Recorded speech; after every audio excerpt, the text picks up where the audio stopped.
जीवा इंद्रिय विजय कैसे होता है? अगर इसे कोई कहने लग जाए कि बाहर के त्याग से क्या होता है, नमक छोड़ने से क्या होता है, घी छोड़ने से क्या होता है, भाई वो तो सब छूटे हुए ही हैं। ये बात अपनी जगह ठीक है कि ऊपर हैं और छूटे हुए ही हैं, लेकिन जो ये आपकी जीभ है ना, इसे इन सब चीज़ों का लालच पड़ा हुआ है। जो व्यक्ति इन चीज़ों को छोड़ पाता है, समझ लो उसने रस पर विजय प्राप्त की है, रसना पर विजय प्राप्त की है। और रसना पर विजय प्राप्त करने का मतलब यह है कि उसने रस से ज़्यादा अपने ज्ञान को जाना है, रसना इंद्रिय से ज़्यादा अपने ज्ञायक स्वभाव को महत्व दिया है। और अगर इस पर भरोसा नहीं होता है तो आप करके दिखाओ। उपवास करने से क्या होता है? कुछ लोग मिलेंगे टीका टिप्पणी करने वाले, उपवास करने से कुछ नहीं होता है। बात ठीक है, बाहर की चीज़ बाहर है, भीतर की चीज़ भीतर है, लेकिन इस उपवास के साथ जो साधना है अपने स्वरूप को साधने की, अपने में तन्मय होने की, वो साधना मायने रखती है। और जैसे जैसे उपवास आदि तपस्या बढ़ती है, वैसे वैसे अंतरंग स्थिरता और बढ़ती जाए, तो ऐसे सौभाग्यशाली जीव सिद्धि तक को प्राप्त हो जाते हैं। सिद्ध भगवंतों की आराधना हम कर रहे हैं, और योग संयोग सौभाग्य की बात की अष्टांगिका की द्वादशी में गुरुवर की दीक्षा सर्वश्रेष्ठ सिद्ध क्षेत्र शाश्वत तीर्थ धाम सम्मेद शिखर में हुई थी। दुनिया में बिरले लोग हैं, बिरले सौभाग्यशाली मुनिराज हैं जिनकी दीक्षा शिखर जी में हुई हो। गजब का संयोग है कि 1962 में उनकी दीक्षा हुई सम्मेद शिखर जी में। तीर्थराज पहाड़ की वंदना हुई, उपवास हुआ, दीक्षा हुई आचार्य श्री विमल सागर जी के कर कमलों से। और देखिए, शिष्य की वहां दीक्षा हुई और उसी भूमि पर आचार्य विमल सागर जी महाराज ने समाधि साधी। दुर्लभ योग होते हैं, उत्तम समाधि होना और वह भी सिद्ध क्षेत्र पर होना। आचार्य सन्मति सागर जी महाराज और महावीर भगवान का जीवन देखिए आप। महावीर भगवान का जीवन, महावीर स्वामी का आयुष्य भी 72 साल, सन्मति सागर जी महाराज का आयुष्य भी 72 साल। महावीर भगवान का एक नाम सन्मति है, सन्मति सागर जी महाराज का नाम ही सन्मति सागर है। महावीर भगवान की दिव्य ध्वनि ओंकारमयी होती थी, ओम से खिड़ती थी। और सन्मति सागर जी महाराज का बचपन का नाम ओम प्रकाश था।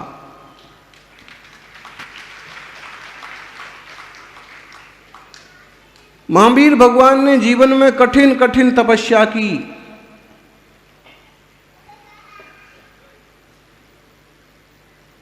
दो माह के उपवास किए, 4 माह के उपवास किए। गुरु महाराज ने भी 2 माह के उपवास किए। 64 रिद्धि के निरंतराय निराहार 64 उपवास किए। 16 कारण में 32 उपवास वाला 16 कारण के 32 उपवास किए। सहस्र नाम के 1008 उपवास एकांतर से किए। और जो सबसे कठिन और श्रेष्ठतम व्रत माना जाता है, ऐसे सिंह निष्क्रीड व्रत की साधना भी तपस्वी सम्राट सन्मति सागर जी ने इस एक में की। गजब गजब की तपस्या, खाना पीना कुछ नहीं और तपस्या करना। जीतना चाहो तो हम जीत सकते हैं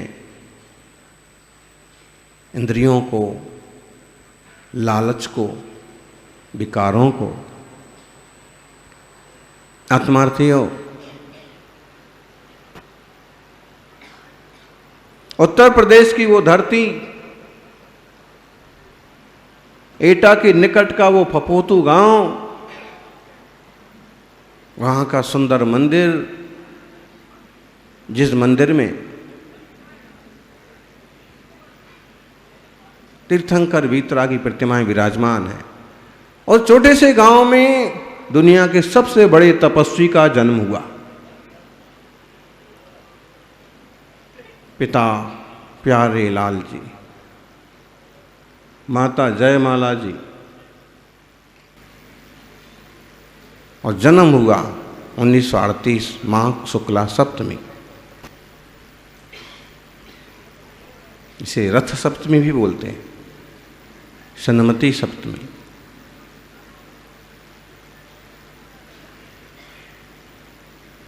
शुरू से तीर्थ वंदना की भावना लिए सिद्धों भगवानों के प्रति और सिद्ध क्षेत्रों के प्रति उनका अद्भुत लगाव था। छोटी वय में 9 वर्ष की वय में 9-10 वर्ष में उनके पिताजी का देहावसान हो गया। जिनके शर से माता पिता की छाया उठ जाए, पिताजी या माँ चले जाएं, तो कैसा होता है जीवन में, कितनी परेशानियाँ, कितनी समस्याएं खड़ी होती हैं। और पिता तो कर्ता धर्ता होते हैं, उनके ही जाते ही कई सारी असुविधाएं, कई सारी समस्याएं खड़ी हो गई। लेकिन फिर भी माँ ने धैर्य रखा, इनको पढ़ाया लिखाया। एटा में उन्होंने खास रूप से पढ़ाई की। उसी बीच में एक बार सोनागिर तीर्थ क्षेत्र की यात्रा के लिए यात्री बस जा रही थी। ये यात्रा में जो लोग बसें ले जाते हैं, जो लोग यात्रा करवाते हैं, ये लोग भी कई बार बहुत पुण्य कमाते हैं, और जो लोग कभी नहीं जा पाते ऐसे लोगों की यात्रा भी हो जाती है। तो बस जा रही थी तो उनने विचार किया कि क्यों ना अपन भी बस से चले जाएं, इन सब के साथ अपनी भी यात्रा हो जाएगी। गए, आगरा में बस रुकी, मालूम पड़ा कि आचार्य महावीर कीर्ति जी के दर्शन को सब लोग जा रहे हैं। बेलनगंज में उस समय गुरु महाराज विराजमान थे, तो सब लोग दर्शन करने गए। सबने दर्शन किए मंदिर के, महाराज जी के, लेकिन ओम प्रकाश वहीं बैठ गए। तो महाराज ने कहा कि बताओ बताओ क्या बात है। तो उन्होंने कहा कि महाराज जी, मेरी भी भावना है कि मैं भी साधना करूं, तपस्या करूं। केवल 2-5 मिनट में ही फैसला हो गया। उन्होंने कहा कि तपस्या करना है तो सबसे पहले ब्रह्मचर्य से शुरुआत होती है। ब्रह्मचर्य ले सकते हो? उन्होंने कहा कि मुझे तो साधना करना है, आप कृपा करो, मुझे ब्रह्मचर्य व्रत प्रदान करो। ब्रह्मचर्य व्रत स्वीकार कर लिया। लोग सब निकल गए, तभी एक आदमी दौड़ता दौड़ता आया कि चलो जल्दी चलो, बस निकलने वाली है।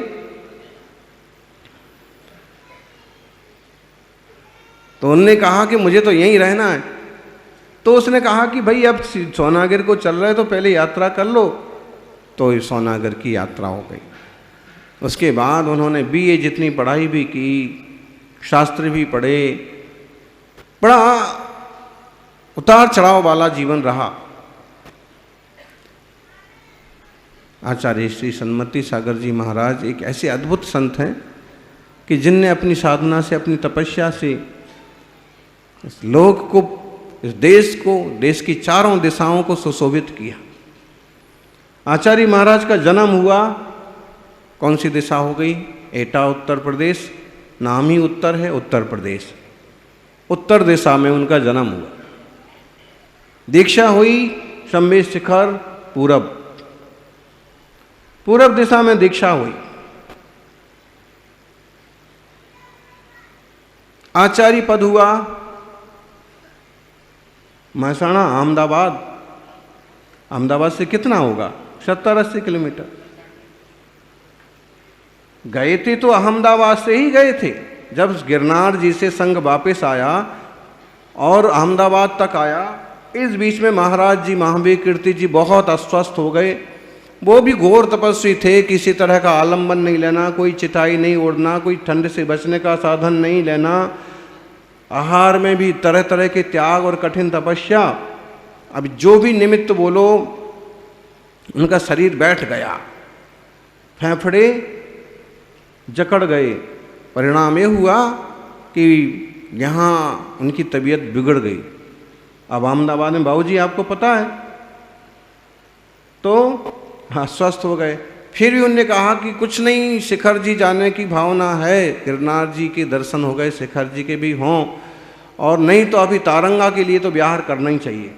तो तारंगा के निमित्त से विहार किया और पहुँचे महसाणा। महसाणा में तबीयत बहुत ज़्यादा बिगड़ गई।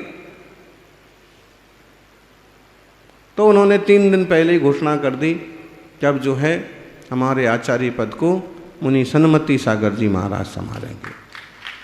संघ में उस समय संभव सागर जी भी थे, कुंथु सागर जी, नैमी सागर जी, साधु तो थे ही अनेक अनेक, विजयामती माता जी वगैरह।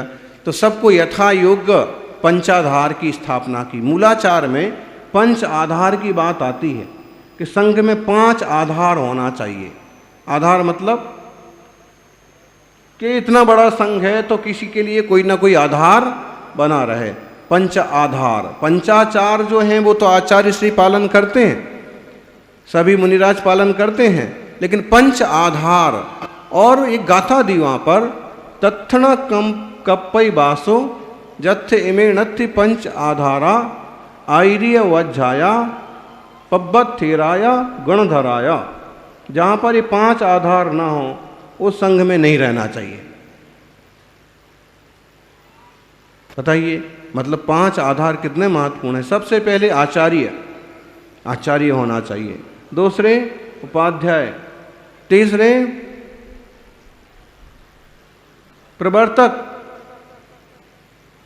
प्रवर्तक मतलब प्रवृत्तियां सिखाने वाले, प्रवर्तन कराने वाले, योजना बनाने वाले प्रवर्तक। फिर स्थविर, वयोवृद्ध, स्थिरता सिखाने वाले, मार्गदर्शन करने वाले। गणधर, गणधर मतलब कहाँ विश्राम होगा, कहाँ रुकेंगे, कहाँ शुद्धि वगैरह करेंगे, कौन किधर ठहरेंगे, इस तरह की गण को धारण करना, वो जो व्यवस्था, गणधर। और आरिका जी हैं तो आरिका संघ की मुखिया गणनी माता जी। इन आधारों की स्थापना इस सदी में सबसे पहले आचार्य महावीर कीर्ति महाराज ने की थी। उसके बाद 2-3 संघों में और प्रयोग हुए। अब इस संघ में निश्चित रूप से 5 आधार तो निर्धारित नहीं हैं, लेकिन उस तरह के साधु हैं और सब अपना काम करते हैं। जरूरी होता है आधारभूत कोई ना कोई हो तो स्थिरता बनी रहती है। सौभाग्यशाली हो। उन्हें पश्चिम दिशा में आचार्य पद प्राप्त हुआ। पूरब दीक्षा, पश्चिम आचार्य पद, दक्षिण में समाधि। ओदगांव, कुंजबन, सांगली, कोल्हापुर के बीच में। उत्तर में जन्म, दक्षिण में समाधि। चारों दिशाओं में, पूरे देश में उन्होंने पद विहार किया। सिद्ध भगवंतों के प्रति, सिद्ध क्षेत्रों के प्रति, तीर्थ क्षेत्रों के प्रति उनका भी अडग श्रद्धान था, समर्पण था। सम्मेद शिखर जी की यात्रा उनके पावन सानिध्य में 1998 में हमको भी करने का अवसर मिला था, और उनके साथ साथ पूरी यात्रा करने का अलग ही अनुभव था। पहली यात्रा में जब थक गए, जल मंदिर में बैठ गए, तो हम लोग थोड़े पांव दबाने लगे। तो उन्होंने कहा कि बस अब तो यहीं से अपन भी सिद्ध हो जाएं, तो ये सब चलना फिरना खत्म हो जाए। उस समय उनकी वयस 61-62 थी। तो हम लोगों ने फिर आग्रह किया कि अब आप तो इतनी कठिन तपस्या कर रहे कि आप तो सिद्ध होंगे ही होंगे, लेकिन अभी तो अपन को चलना है, अभी तो चौपड़ा कुंड तक पहुंचना था। जो भी है, अद्भुत जीवन, अद्भुत साधना, अद्भुत तपस्या, अद्भुत वात्सल्य।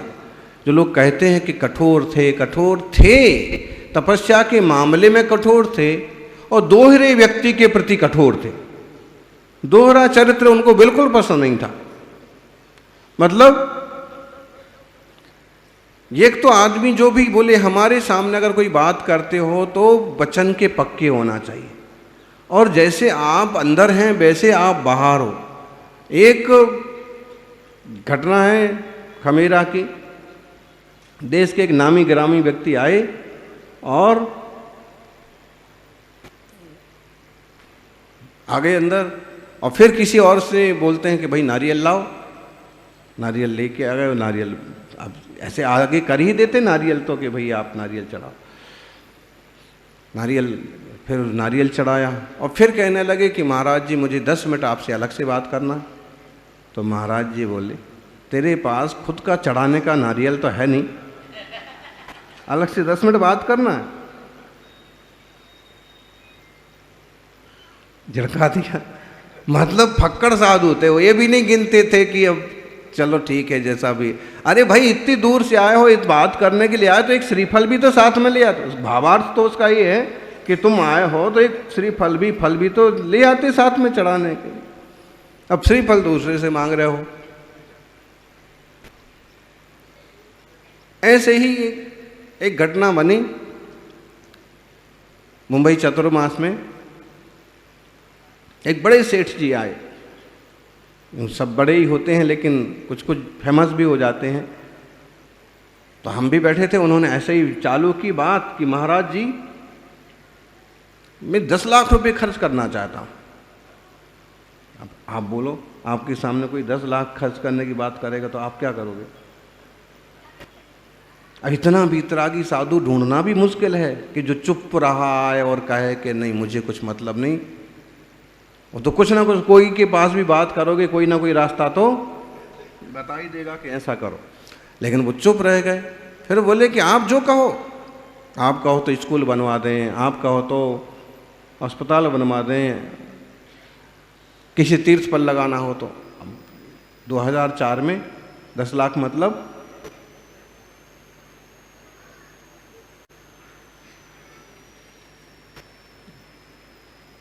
करोड़, 1.25 करोड़ तो मान ही लो